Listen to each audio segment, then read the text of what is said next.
الحمد لله رب العالمين، والصلاة والسلام على سيدنا محمد الأمين وعلى آله وصحبه ومن تبعهم بإحسان إلى يوم الدين. اللهم اجعل نياتنا خالصة لوجهك الكريم. يقول المؤلف رحمه الله في كتابه البغية في باب العقيدة صحيفة 64: فالإيمان برسالة سيدنا محمد صلى الله عليه وسلم هو أصل معنى الشهادة الثانية، لكنها تتضمن مسائل كثيرة وتتبعها أحكام عديدة. Alors, le fait de croire au message du prophète Mohammed alayhi salatu wassalam, c'est la chose essentielle dans le deuxième témoignage, croire que l'homme qui s'appelait Mohammed, fils de Abdullah, fils de Abdul Muttalib, est un prophète messager qu'Allah Ta'ala a envoyé pour tous les humains et tous les djinns. Mais il englobe, dans ce deuxième témoignage, il y a des choses qui sont liées à ça, et ça englobe beaucoup de choses. منها كونه من قريش وهم أشرف قبائل العرب لهم الصدارة بين العرب. Alors tout d'abord, le prophète Mohammed, qu'on a dit qu'il est arabe et qu'il est de la tribu de Quraysh, et Quraysh c'est la tribu le plus noble parmi les tribus arabes. لأن لهم السدانة على الكعبة وهم الذين سكنوا حول الكعبة وهم في الحرم لهم الصدارة بين العرب. Ils étaient le tribu le plus noble dans les tribus arabes. On ne veut pas dire que le mushrik il est noble, non, mais dans les tribus arabes c'est le tribu le plus élevé de point de vue noblesse et lignée, ainsi de suite. Alors, Sayyidina Muhammad Arabi, Al-Qur'an Arabi, Lughatu Ahl al-Jannah Arabiyya. Alors, le prophète Mohammed est un homme arabe et le Coran qui est révélé sur le prophète Mohammed est révélé en arabe, et la langue des gens du paradis, c'est la langue arabe. Alors, c'est la langue, la plus belle langue, Et c'est pour cela Allah subhanahu wa ta'ala l'a choisi qu'elle sera la langue des gens du paradis. الذي يسب العرب فيقول العرب جرب هكذا يكفر. أما إذا قال اليوم العرب فسدوا ظلموا كذا، العرب جرب، عم يتكلم عن اليوم، وهناك تقييد، هناك تخصيص بالحال بالكلام، لا يكفر. Celui qui insulte tous les Arabes, il dit العرب c'est l'égal, comme ça il a dit. Alors c'est inclus le prophète Mohammed et Houd et Salih et Shuaib, et ça englobe les compagnons, la famille du prophète. Alors c'est de la mécréance. Mais si la personne il a parlé de ça dans un contexte en parlant aujourd'hui les Arabes ils sont pas dans le bon chemin, la majorité ils sont mauvais, ils sont comme ça, il a dit c'est légal en parlant d'aujourd'hui, en parlant de beaucoup parmi eux, et à cette époque il n'a pas mécru. ووجوب معرفة أنه صلى الله عليه وسلم ولد بمكة وبعث بها، أي نزل عليه الوحي بالنبوة وهو بها، ثم هاجر إلى المدينة. Encore, il faut savoir que le prophète est né à la Mecque. Il est né dans l'année dite de l'éléphant, عام الفيل، العام الذي نجى الله فيه الكعبة من أبرهة وجيشه وأرسل عليهم طيرا أبابيل. Dans cette année, il y a une armée qui est venue de la part de le roi de l'Éthiopie qui a voulu détruire la Kaaba. Pourquoi? Parce que lui il a fait une église, une grande église, afin d'attirer les Arabes vers sa religion de christianisme. Et un bédouin arabe il a entendu ça, il a dit celui-là il veut qu'on quitte la Kaaba et notre religion, et pour aller à son église il a été là-bas et il a fait ses besoins là-bas. Alors le roi était plein en colère, il a dit il a fait ça chez moi, alors je vais détruire la Kaaba. Il a amené avec lui 40 000 personnes avec un grand éléphant. L'éléphant il ne veut pas avancer, lorsqu'ils sont proches il ne voulait pas avancer, et malgré ça il a insisté cet homme à faire, et Allah Ta'ala les a exterminés en envoyant des oiseaux porter des petits cailloux dans leur bec et dans leurs pattes, sur lesquels il y a le nom de chaque personne qui va être tuée par ça, et ils sont tous morts sauf celui qui est revenu pour lui parler. Une fois qu'il lui a parlé encore, il a reçu un coup, une pierre, et il a été tué. إذن عام الفيل العام الذي نجى الله فيه الكعبة المشرفة من جيش أبرهة. هذا الملك هناك كان كنيسة كبيرة جدا، يريد أن يصرف العرب عن دينهم، يعني عن الكعبة وكذا، ويريد أن يأتي بهم إلى النصرانية. وهن بالحبشة يعني بوقت من الأوقات كانوا نصرانيين للعظم، يعملون الصخور ينحتونها، يعملون كنائس وكذا. فلما سمع بعض العرب أن هذا الملك يريد أن بهذه الكنيسة يريد أن يقول للعرب تعالوا إلي، أن هذا سيصرفهم، فجاء وقضى حاجته فيها ليهينه ويهين ما فعل. فعند ذلك استشاط غضبا وجاء بجيش جرار بحيث قريش لا تستطيع، العرب لا يستطيع أن يقاتلوا، وجاء بفيل ليهدم الكعبة. الفيل في وقت من الأوقات يعني لما قرب ما أراد أن يتوجه إلى المكة، إذا ردوه إلى الجهة الخلف كان يركض ركضا، أما إلى جهة الكعبة لا يريد أن يتقدم. ومع هذا الملك كان مصرا على أن يأتي فيهدم الكعبة.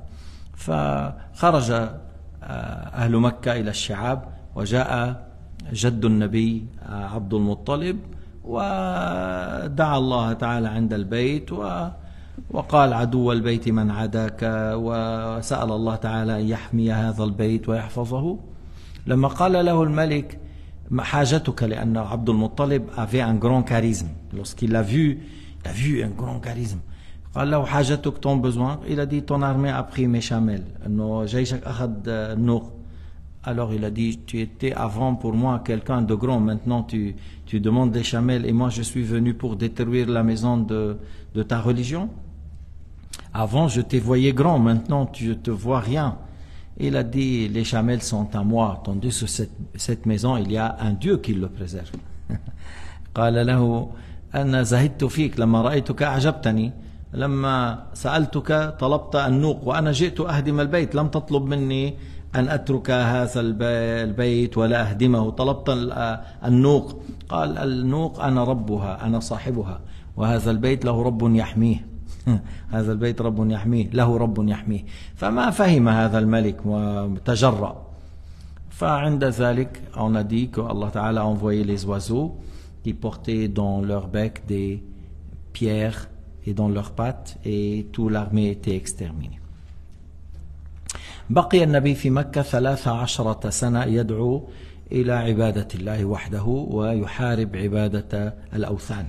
Le prophète a fait 13 ans à la Mecque en train d'appeler les gens à l'adoration de Dieu seul, sans rien lui associer, et il luttait contre l'idolâtrie. آمن به الضعفاء إلا بعض مثل أبو بكر الصديق, mais en généralité la masse c'était des pauvres, des misérables, des esclaves, et certains dignitaires rares comme Abu Bakr al-Siddiq. Othman était jeune, tu vois, Saad ibn Abi Waqqas, tu vois, c'est des jeunes parmi les gens de Quraysh, et ils ont subi ce qu'ils ont subi de la part de leurs parents, de leurs proches. يعني تعرضوا للظلم, تعرضوا للاضطهاد, تعرضوا للتعذيب, ولم يتركوا الإسلام. On les a menacés, on les a frappés, on les a affaminés, on les a torturés, on a fait des sortes de tortures pour les compagnons du prophète, et ils n'ont pas délaissé l'islam.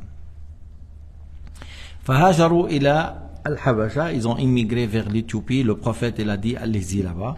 هناك تعبدون الله تعالى وهناك ملك لا يظلم عنده أحد. Il y a un roi là-bas, personne ne subit d'injustice chez lui, et voilà, allez-y. فهاجروا quelques dizaines. ثم رجعوا, ils ont pensé que les gens de Quraysh ont embrassé l'islam. Il y a une nouvelle qui a été rapportée qui n'était pas juste. Lorsqu'ils sont retournés, ils ont trouvé que non, ils sont plus méchants comme avant et ils voulaient leur faire du mal de nouveau. Alors ils ont immigré de nouveau en Éthiopie en étant 100 et quelques. كانوا نحو 100 رجل أو 17 أو 18 امرأة. Ils étaient plus que 100 personnes, hommes et femmes. Et les derniers sont arrivés à Médine lorsque le prophète encerclait Khaybar. يعني هؤلاء الذين كانوا في الحبشة آخرهم هم صاروا يأتون إلى المدينة لما سمعوا أن النبي هاجر, فصاروا يأتون إلى المدينة. وآخرهم كان حضر جاء ترك الحبشة, وكان النبي محاصرا لحصن خيبر. فالنبي عليه الصلاة والسلام كان يدعو إلى عبادة الله. لما أسلم بعض الناس من المدينة أرسل النبي مصعب بن عمير وابن أم مكتوم وانتشر الإسلام في المدينة فأمر صحابته بالهجرة إلى المدينة. Lorsque un groupe de la Médine sont venus à la Mecque, le prophète leur a parlé avec ces gens parce qu'il a dit ces gens-là ils ont fréquenté les tribus juives. Alors c'est possible qu'ils ont entendu parler du dernier prophète. Et c'était vrai. Alors certains parmi eux, ils ont dit voilà, ce prophète, les Juifs vous ont parlé de ça. On va croire en lui avant eux. Alors ils ont accepté l'islam. La deuxième année était 12. Et par la suite, le prophète alayhi salatu wassalam a envoyé 2 compagnons, Mus'ab ibn Umayr, un jeune très intelligent, et Ibn Maktoum qui parlait de l'islam.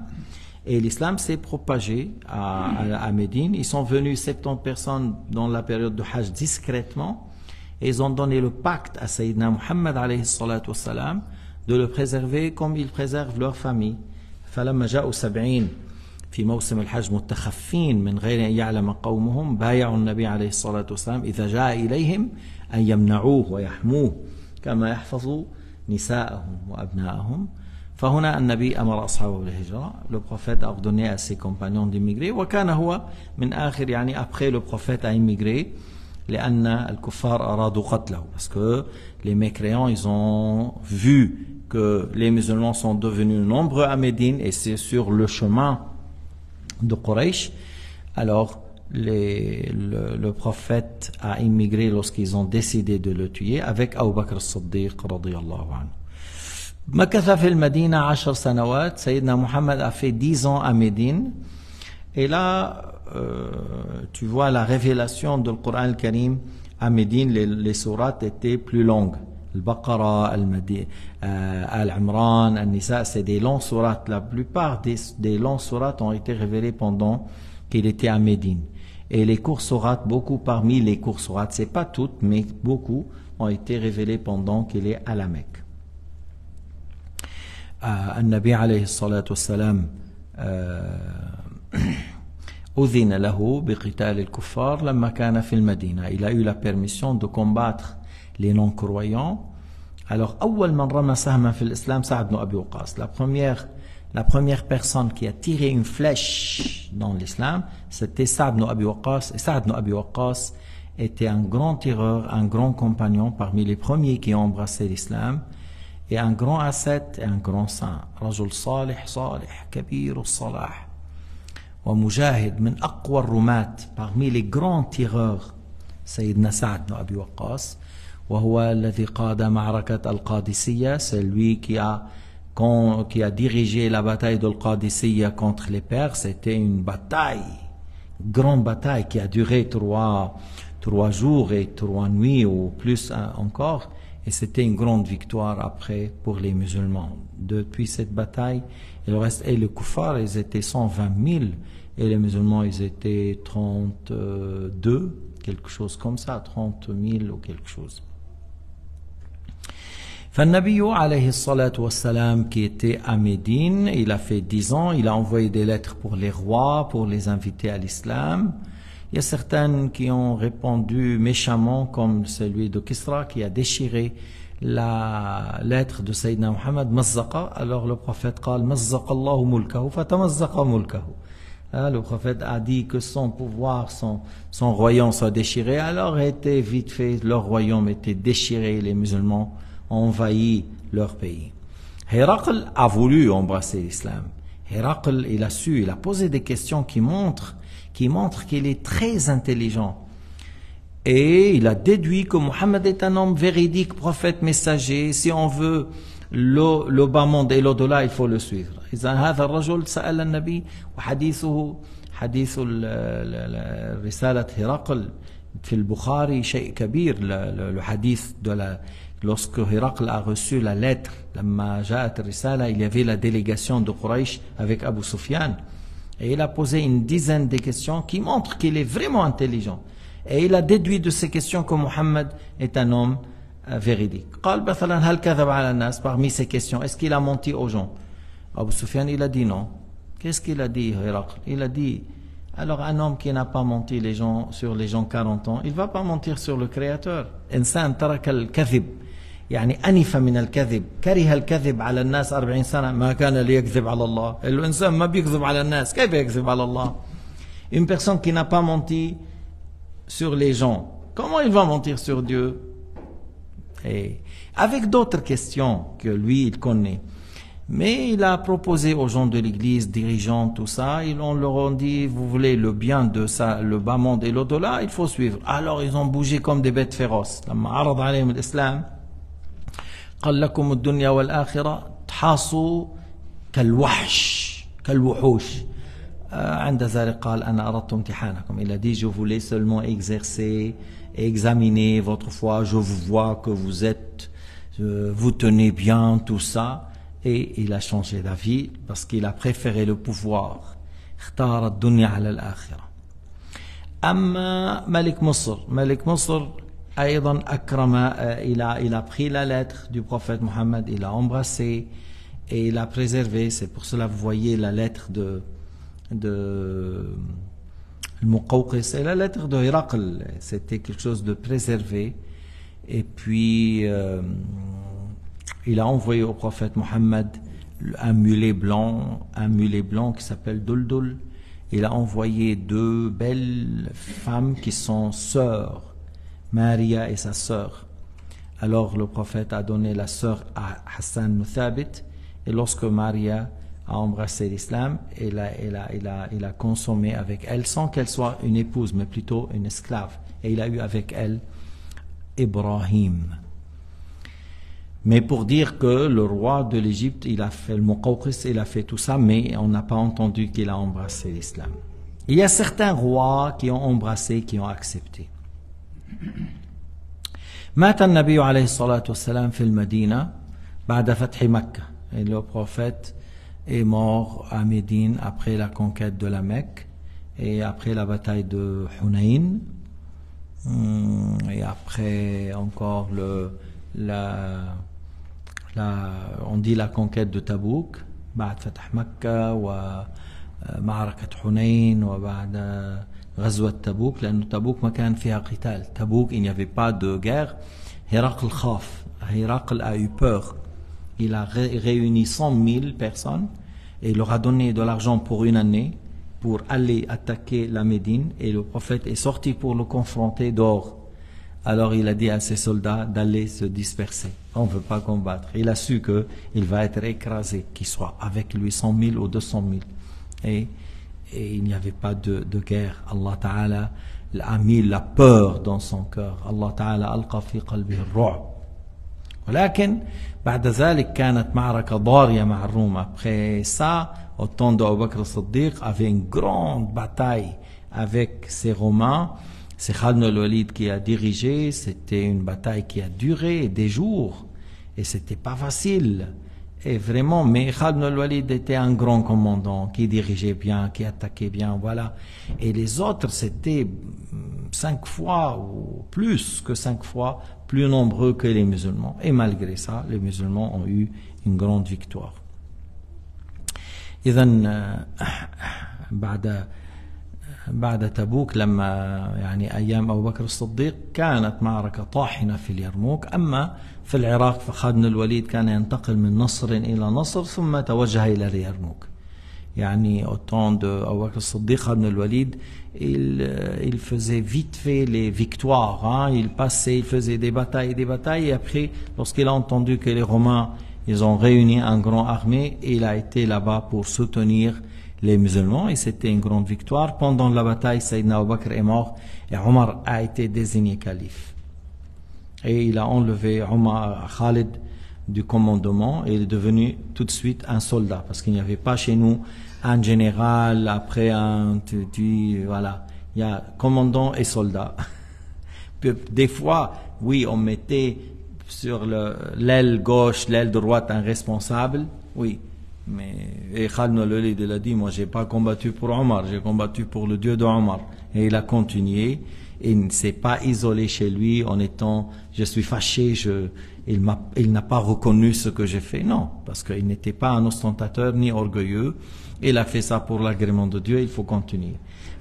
Ça, c'est une grande leçon pour toute la communauté après. يعني النبي عليه الصلاة والسلام كما قلنا هو بنفسه غزا نحو 25 غزوة 25 غزوة. أما السرايا أرسل أصحابه نحو 55 أو 60 سرية.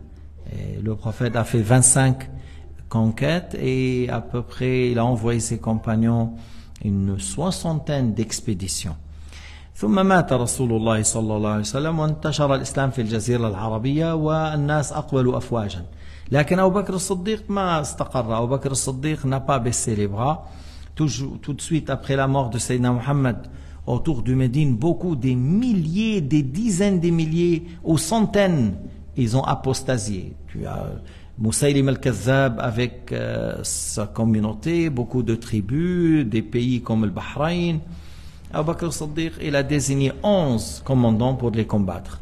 النبي أبو بكر الصديق لما رأى كثرة المرتدين عقد 11 لواء لحرب المرتدين. والجيش الذي كان النبي جهزه لينتقم لمن قتل في معركة مؤتة من الروم في الأردن أرسله أبو بكر ولم يحل اللواء، مع أن المسلمين كانوا بحاجة إلى هؤلاء، لكن قال أنا لا أحل لواء عقده رسول الله ولا أغير. النبي عين هذا الشاب أسامة بن زيد قائدا، أنا لا أعزله هو نفسه يكون قائدا. Alors, et il a envoyé 11 commandants pour combattre les apostats. بثمانية أشهر المسألة حلت وانتهى الأمر. En 8 mois, tout est réglé et il y avait des grandes batailles qui ont eu lieu, surtout la plus dangereuse, celle de Ma'rakat al-Yamama, là où il y avait Moussaïlim al-Kazzab, parce qu'il y avait une armée dure, 40 000, très fort, mais quand même, Allah Ta'ala a donné victoire aux musulmans. Et Sayyidina Abu Bakr al-Siddiq m'a أخذ أسبوع راحة. Abu Bakr al-Siddiq, il n'a pas pris une semaine de vacances, ni un week-end, ni 2 semaines. Tu vois, il a envoyé une armée pour l'Irak et une armée pour les pays du Sham. Une armée pour l'Irak à part pour confronter l'empire perse et l'autre pour confronter l'empire romain en même temps. هو قال لهم نحن إنما تنصرون بالدين, c'est-à-dire cette religion c'est une religion victorieuse, où vous auriez la victoire, il faut maintenir l'obéissance à Dieu, il faut maintenir la prière. Et c'est le cas, comme je viens de dire, en 2 ans et quelques mois, c'était des grandes victoires. Et Omar, radiyallahu anhu, qui a été dans le khalifa 12 ans, a continué aussi. Et Sayyidina Muhammad est mort à Médine, enterré à Médine, ses compagnons, ils ont continué après lui sur la même voie. Jusqu'à Uthman, radiyallahu anhu, à son époque, le dernier Kisraoué des Perses a été tué. Le dernier, Akhir Moulouk al-Furs, قتل زمن سيدنا عثمان رضي الله عنه. هلا في زمن علي شغل بقتال أهل القبلة ابتليت بقتال أهل القبلة. هذا أمر ليس عن إرادتي شيء ابتليت به. Tandis que au temps de Sayyidina Ali, l'armée islamique était très loin, tout ça, mais lui-même, Sayyidina Ali, était éprouvé par le fait de combattre les gens d'Al-Basra dans la bataille dite de Chameau, la bataille de Siffin avec Muawiyah et les pays du Sham, parce que Muawiyah a fait semblant, il a dupé les gens en disant c'est Ali qui était derrière la mort de Uthman. أوهم الناس أن عليا له يد في قتل عثمان فكان يجمع أهل الشام لقتال علي. مات في هذه المعركة 70,000 qui sont morts dans la bataille de Siffin. Et après ils ont arrêté, ils ont désigné 2 juges, puis après il y a des problèmes avec ça. Bref, Muawiyah était dans le Sham et Sayyidina Ali était en Irak. Et il a combattu le 3e groupe qui est Al-Khawarij, parce qu'ils ont tué certains injustement, ils ont tué même une femme enceinte. Alors Sayyidina Ali les a combattus. Il restait 9 et de son armée, il y a moins que 10 qui sont morts. Mais les Khawarij ont continué à faire du mal dans la communauté musulmane. هؤلاء الخوارج ما زالوا بعد ذلك يعيثون في الأرض فسادا وكل مرة يطلع فتن. يعني الخوارج au début, après il y avait القرامطة, c'est des gens mécréants, القرامطة. Il y avait à un certain moment quelqu'un qui a fait il a dupé les esclaves noirs pour être contre l'islam. Et il a prétendu qu'il est musulman et qu'il est de la famille du prophète, mais c'était un très grand méchant. Il prenait les femmes musulmanes comme esclaves, tout ça. Il a fait toute une grande ville entourée par l'eau entre l'Irak et l'Iran. Bref, à la fin, qui a duré, mais le frère du calife, il a pu prendre victoire sur ces gens-là. Alors, on avait à droite à gauche des sectes qui sortaient, qui tuaient les musulmans, tout ça, jusqu'à la fin qu'aujourd'hui, depuis 2 siècles et demi, 3 siècles, quelque chose comme ça, on a eu le grand problème dans le monde islamique, al-Wahhabiyyin, qui ont tué les musulmans à la Mecque, à Médine, au Taïf. Ils ont fait la guerre contre la famille du prophète, alayhi salatu wassalam. Et bien sûr, s'il n'y avait pas le soutien des Anglais, ces gens-là n'allaient pas trouver même un bout de 1 kilomètre dans le désert. Mais ces gens-là, grâce au soutien des Anglais, qui leur donnaient tout pour que ces gens-là luttent contre les Turcs et diviser le monde islamique. Et ces gens-là sont toujours là. Et il faut savoir que c'est une secte très dangereuse comme al-Wahhabiyyin à l'époque, ou comme al-Khawarij à l'époque. حتى بعض العلماء قال لما تكلم عن الخوارج قال مثلهم الوهابية خوارج العصر. On a dit les kharijites de cette époque, c'est al-Wahhabiyyin. هؤلاء قوم مجرمون سفاكون للدماء. هؤلاء هم الأصل لداعش والنصرة وهذه الحركات. L'idéologie wahhabite, c'est la mère de Daesh, al-Nusra et ces sectes criminelles que vous voyez. فإذا النبي صلى الله عليه وسلم مات في المدينة, دفن في المدينة, il est mort, il est enterré là où il est mort. الأنبياء يدفنون حيث يموتون. وأنه صادق في كل ما أخبر به عن الله تعالى. Le prophète est véridique dans tout ce qu'il a annoncé de la part de Dieu Azza wa Jal. لأن الأنبياء لا يجوز عليهم الكذب, parce que les prophètes sont immunisés contre les mensonges. حتى الكذب غير المتعمد مثل سبق اللسان لا يحصل منهم. Même le mensonge qu'on dit involontaire comme les lapsus de langue n'advient pas de la part des prophètes. Les prophètes ne font pas des lapsus parce que lapsus c'est un mensonge involontaire. Les prophètes ne font pas des lapsus, ni dans la religion ni dans les paroles habituelles. فهو صادق في كل ما أخبر به عن الله سواء ما أخبر به عن الأمم الماضية أو ما يكون في المستقبل. Le prophète est véridique dans tout ce qu'il a annoncé de la part de Dieu, ce qui est halal, ce qui est haram. Le prophète est véridique dans cela. Et والله تعالى قال وما آتاكم الرسول فخذوه وما نهاكم عنه فانتهوا. Allah Ta'ala a dit ce que le prophète il vous ordonne, mettez-le en pratique. Ce que le prophète vous interdit, alors arrêtez de le faire. Et de là, vous comprenez très bien qu'on doit prendre en considération la sunna parce que le Coran nous a ordonné de prendre la sunna. القرآن أمرنا بإيش؟ بأن نأخذ بالسنة يعني بما صح من الأحاديث, c'est-à-dire les paroles du prophète qui sont justes. Et le fait que tu entends des fois à droite à gauche des gens qui disent on n'a pas besoin de l'hadith, on a le Coran al-Karim.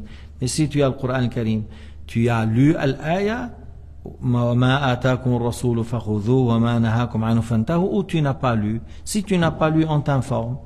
Et après, tu fermes ta gueule parce que tu n'es pas quelqu'un qui a à la hauteur de parler et tu ne parles pas dans des choses qui ne te concernent pas et que tu n'es pas dans le domaine. Alors, الذي يقول ليش نحن بدنا نأخذ بالسنة خلص نحن بنأخذ بالقرآن, تقول له أنت قرأت القرآن الكريم؟ إذا قال لك نعم, قرأت قول الله تعالى وما آتاكم الرسول فخذوه وما نهاكم عنه فانتهوا, ماذا فهمت؟ ماذا فهمت؟ إذا فهمت هنا أن علمت أن الله يقول الرسول ماذا أمركم تفعلون بتأتونه, ما نهاكم عنه تنتهون عنه. إذا بتسكر تمك ولا تتفوه بكلمة غير حد الشرع، أنت لست من أهل العلم ولست من أهل الحديث حتى تتكلم بهذه الطريقة. هؤلاء أناس خلص ما حنحكي أكثر، سفهاء ساقطون. C'est des gens à bas niveau. Ne parlez pas dans des choses qui ne vous concernent pas. Vous n'êtes pas des savants. Vous n'êtes pas dans la science de la religion. Alors taisez-vous. Qui vous êtes؟ من أنتم؟ اسكتوا اخرسوا. هذا الدين لا يحتاج إلى أمثالكم أن يتكلموا بالحلال والحرام. نأخذ بالقرآن ولا نأخذ بالسنة. ما إذا أخذ بالقرآن، القرآن يقول وما آتاكم الرسول فخذوه وما نهاكم عنه فانتهوا. فالنبي صادق في كل ما أخبر به. Le prophète est véridique dans tout ce qu'il a annoncé et énoncé de la part de Dieu, qu'il s'agit des choses interdites ou des choses obligatoires ou des choses qui sont recommandées. Le prophète est véridique. Il a parlé des choses concernant les anciennes communautés. النبي أليس أخبر أنه كان في 3 أعمى وأصلع وأبرص فقراء أرسل الله إليهم ملك بصورة حسنة. قال أنت ماذا تريد؟ قال أنا أريد أن يعوضني الله تعالى عن هذا البرص جلدا نضرا. فدعا له قال أي المال أحب إليك؟ فقال النوق أو البقر. فأعطاه ناقة عشراء فأنتجت وصار عنده قطيع من النوق. والآخر قال أنا أسأل الله تعالى أن يعوضني عن هذا الصلع شعر، وأعطاه بقرة صار عنده واد من البقر. والآخر قال أسأل الله أن يرد لي بصري، أي مال أحب إليك؟ قال النعاج. أعطاه نعج عشراء فصار عنده. فهؤلاء الثلاثة بقوا فترة في هذا النعيم. ثم جاء الملك بصورة رجل مسكين فقير قال أعطني مما أعطاك الله. للأول الذي كان أبرص قال الحقوق كثيرة. الحقوق كثيرة، كيف واحد بقول لك الفواتير مدفوعات كتير كذا. قال له الملك ألست أنت كنت أبرص فبدلك الله جلدا نضرا؟ أنا بعرفك أنت كنت أبرص. ألست كنت فقيرا فأغناك الله؟ قال أنا غني كابر عن كابر، هذا المال ورثته أبا عن جد، نحن عائلة أغنياء. قال إن كنت كاذبا أعادك الله كما كنت. خرج فصارت هذه النوق تموت ورجع أبرص. ما بقى في نوق ورجع أبرص. والثاني قال له مثل الأول الحقوق كثيرة، فرجع أصلع. إن كنت كاذبا أعادك الله كما كنت. فرجع أصلع وماتت أبقاره، صار فقير وأصلع كما كان. ثم الثالث جاء إليه قال له أعطني مما أعطاك الله. قال أي والله لا أرزقك شيئا، خذ ما شئت ودع ما شئت. أنا كنت فقيرا فأغناني، أنا كنت أعمى فأعطاني. لا، خذ ما شئت ودع ما شئت. فقال رجع الملك قال أنا ملك أرسلني الله إلى ثلاثتكم ثبتك الله وابتلى صاحبيك. هذه القصة النبي حدث عنها لنتعظ ونعتبر أن الإنسان إن كان في كذا ثم أنعم الله عليه، كان في بلاء ثم أنعم الله عليه، لا ينسى نعمة الله عليه، لا ينسى الشكر، لا يكذب، لا يترك التصدق، لا يترك الزكاة ونحو ذلك. Alors j'ai dit parmi les choses que le prophète a parlé, il y a beaucoup de choses que le prophète a parlé, c'est rapporté dans Sahih Bukhari, dans Sahih Muslim.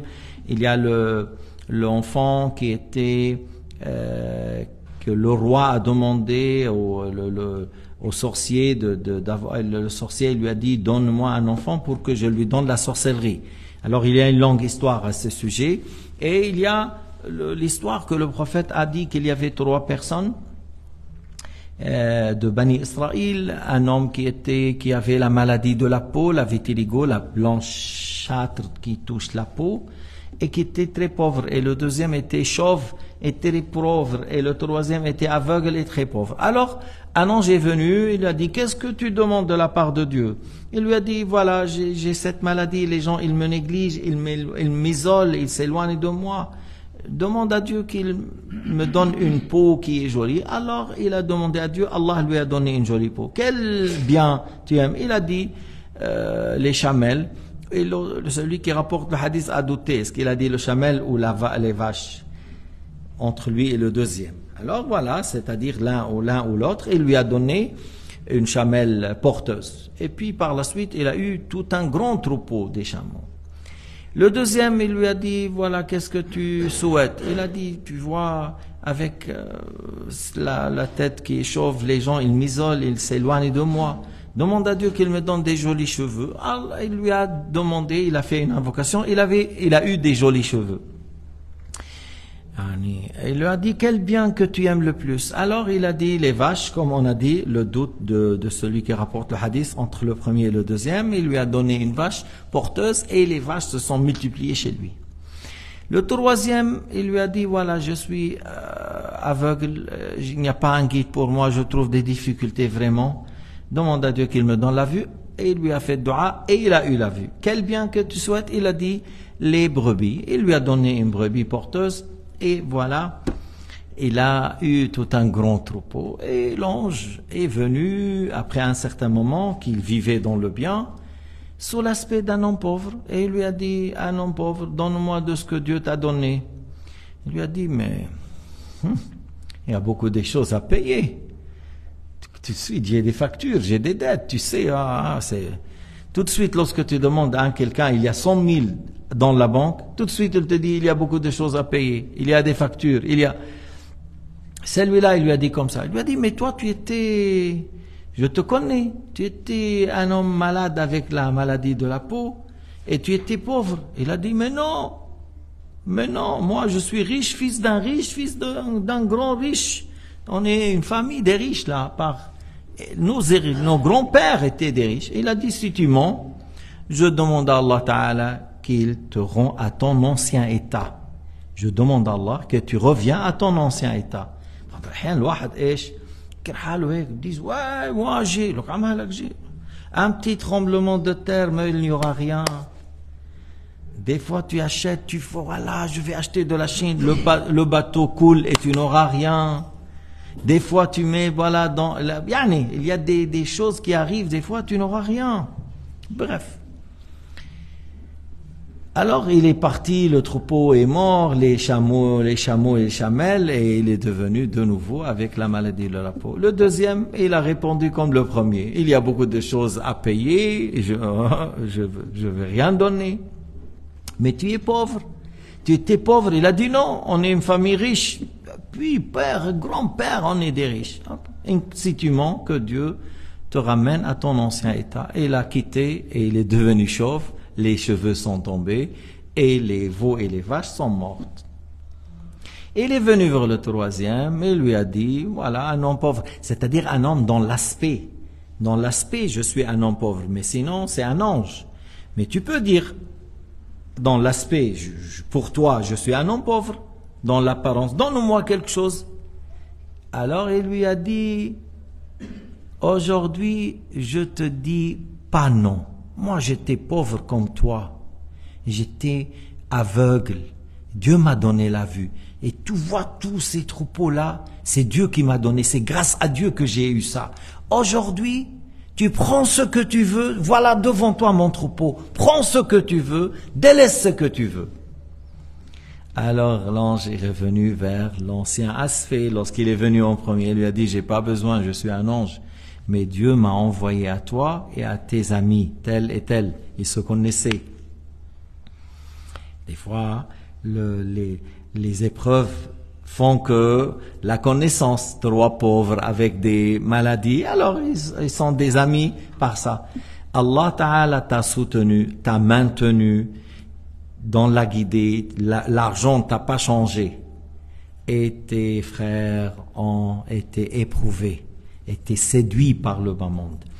فإذا إن شاء الله منكون ممن لم يفتنوا بهذا البلد وبأموالها ونعيمها. Nous demandons à Allah Ta'ala qu'on ne soit pas parmi les gens qui sont séduits par la Suisse et par les biens de la Suisse et par le franc suisse et par le fromage suisse et par le chocolat suisse et par et les matelas suisses et par les montres suisses et les femmes suisses. On demande à Allah Ta'ala qu'on ne soit pas séduit par toutes ces choses-là et qu'il nous aide à être, qu'il nous maintient dans l'islam, à faire la prière, à faire la zakat, à faire le jeûne, à faire l'aumône et qu'on continue dans le bien parce que ce n'est qu'un pont, hein, il faut le traverser. بس هذا جسر صغير c'est un petit pont, il faut le traverser. Ça va pas rester longtemps. Surtout que vous vivez maintenant avec le monde où des fous qui gouvernent.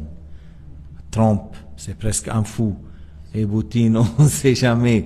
Et Trump, peut-être, il va venir. Allahu alam, avec s'il est fou, il gouverne avec des armes nucléaires. Et il faut tenir les choses vraiment sérieusement. الواحد يقول أنا بعدني شاب هعيش كتير. Il ne faut pas dire je suis jeune, je vais vivre longtemps.